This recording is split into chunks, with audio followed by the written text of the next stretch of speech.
Hi, welcome to Get Personal with Finance. Today I have a question, and it's what 5 common mistakes beginner investors make? So the first one I can think of from my experience is that, number one, beginning investors are easily influenced by the media, by other people, and specifically what they deem to be experts, especially when they think experts are experts because they're always right. The joke is experts are still experts even if they're wrong. So take that joke for what it is. And again, it's about being critical. It's not about just positive thinking. I get it. Like a lot of these, everybody wants to get rich. Everybody wants to be wealthy. I get it. But it's really important. Beginner investors make, when they're so easy influenced because they're very optimistic, and especially younger investors too, very optimistic, and they're very positive outlook thinking. That's good, but you want to take it another level, and that's critical thinking, right? You want to be a critical thinker, and that means you're looking at both sides. You're really picking at both sides, right? The pros, the cons, the case for it to be a great investment and the case for it to be a terrible investment. And they're asking questions beyond just the investment, like the time frame, the risk reward return. They're looking at so many angles and data before they make a decision. And they're just not, again, easy influence because of some influencer or somebody or some news channel they like or whatever it is, or some news feed that they would then just do the investment. And by the way, a lot of beginner investors, to follow up on that, this is a good tell. After they do the investments, then they start to do research. And then they start to really look into it. You should do that beforehand. So don't take things at face value and be easily influenced. The second thing I can think of is, to build upon one, is that beginning investors let their emotions drive their decision making. As much as they think they're logical, the joke is, or the reality is that we're emotional beings, and so we make emotional decisions and we use logic to justify the emotional decision that we've made.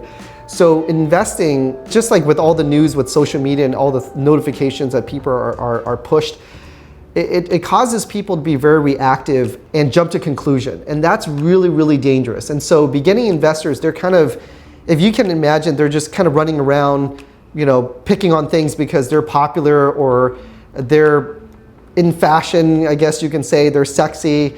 That's what their friends are talking about. That's not investing. Investing takes due diligence. It takes someone to kind of see ahead of the curve and really do some thinking.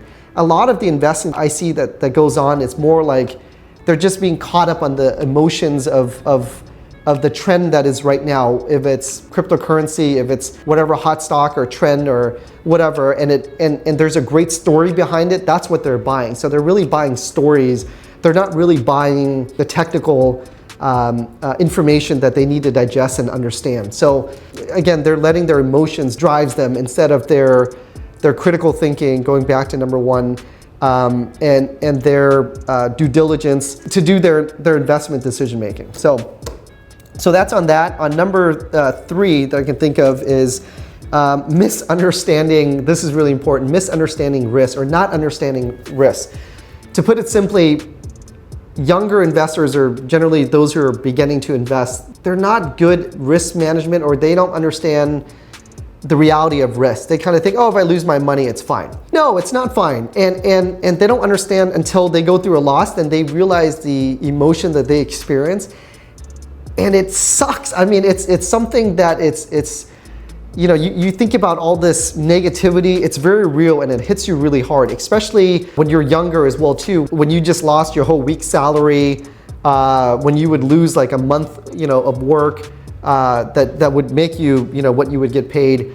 It's very real. They kind of brush off risk because they think risk is just one of those things for older people. Again, great investors are those who are very serious about risk. They are obsessed about understanding risk. Warren Buffett famously said, risk is not knowing what you're doing. It's very generalized, but you got to know the specifics of what you're investing in. We talked about a checklist. There's a lot that goes into it. And you can't brush off risk by saying, oh, I'm young, I can lose money and it's totally fine, so I'll just throw my money in something. Wrong mentality. You're not an investor. You're more of a gambler. I hate to say it, but But yeah, if there's like a scale that you kind of weigh, you know, a sophisticated, a responsible investor and someone who's just, I don't know, being adventurous and like the beginning, some of the mistakes we're talking about, that's more of the gambler, you know, person. So it's very loaded, but it's something that you need to really, really think about, okay? So it's misunderstanding risks. All right, so the next one.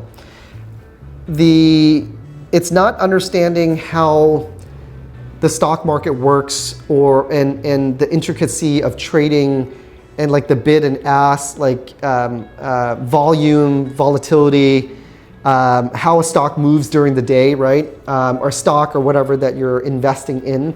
It's a part of being critical and being a critical thinker is like the apps that are very easy for people to set up. Matter of fact, they give you 2 free stocks or whatever to entice you.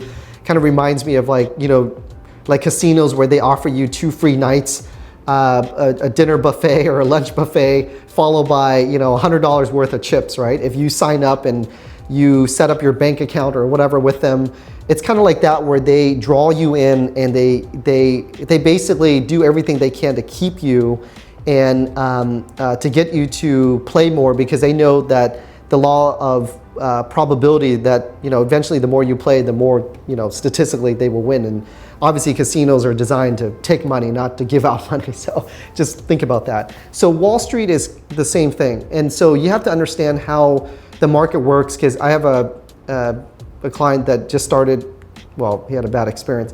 Let's just put it that way. I think that was, he started it and he stopped, is trading, you know, penny stocks, over-the-counter type stocks, pink sheets, doing futures, very highly speculative investments. Yes, again, they're very attractive. They seem like a good way to make money. Again, it's not. And so be very, very careful with understanding how investing works or the platform that you're using, right? Like apps, for example, if you look at the apps are designed, they trigger you to do trading, right? Because that's where they make their money, is for you to buy and sell, right? It's not there to keep you disciplined. It's to keep you, like, just to entice you to move around. It's the good analogy I can think of is like, if you ever go anywhere for like long distance and you're in your car and you're staying to your lane and you look around and you see generally there's one car or two that changes back and forth the lanes, right? They're the ones that cut in this lane, cut in that lane, thinking that they will go faster, but eventually you'll catch up with them, or you're the one that's changing lanes.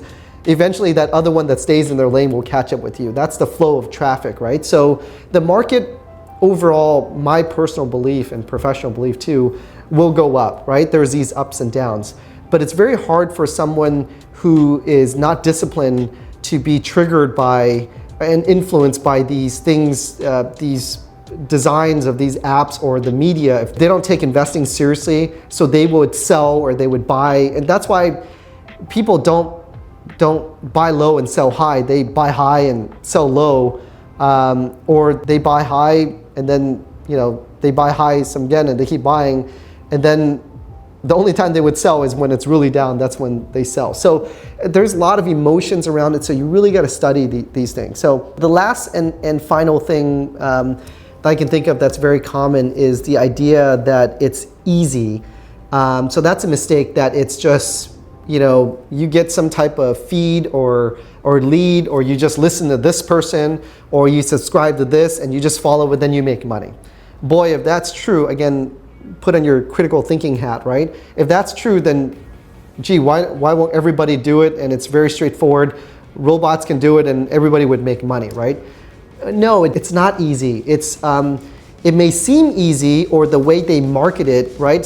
Anything that you see like that's very well marketed, like a car, right? As one example, I can think of like a sports car. When you see the commercial, it's just amazing. You know, you're driving down some highway and the wind is blowing your hair and life looks exciting, but the reality is you're stuck in traffic most of the time, and the car is not, it doesn't perform like to that level. Or a casino, right? When they advertise, it's like people winning, having fun, high-fiving each other. They're having the time of their life, right? Not the case. It's really, really important to understand that it's something that you want to venture in, you got to take seriously. You got to be very uncomfortable learning very technical things. And again, it helps if you have a friend or someone that you can talk to, or mentorship, or if you're that fortunate, or find somebody. It's a serious business. It's a business of your own money and getting it to grow. So you got to take it and run it as a business. There's got to be systems in place. There's got to be checklists. You got to run it like a well-oiled business. There's a lot of pre-planning.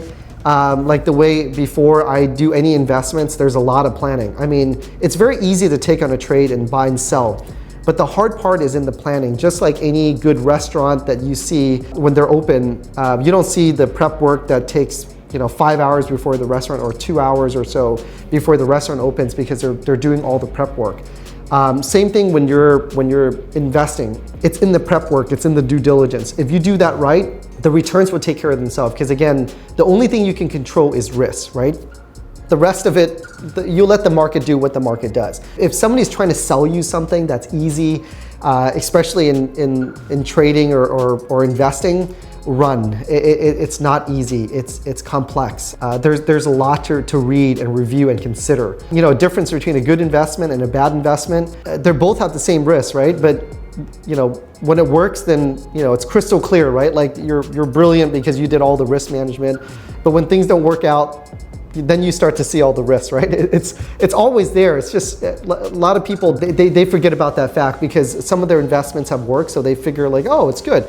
But they forget that there's always that risk that exists until something goes bad, then they realize it. So don't get fooled into investing being easy, being simple, being fun. By the way, that's really important. I want to bring up this fact, is that investing shouldn't be fun and exciting. It's not a place where you go and get stimulated and feel good about yourself. If you're going down that road, that's again almost like gambling, where they sell you the fun part. It isn't. It should be methodical, boring, systematic, and then you celebrate your success along the way. But it drives your emotions like just euphoric. Be very careful, because and I'm sure people like this, that they are, when they have some great investment that works out, it's like the best thing that's ever happened them to life. It's like they get this huge rush and hit, like some type of drug or whatever, and they want more of that. That's very dangerous. It's not supposed to be like that. So be very careful. If some of these things that I'm sharing with you,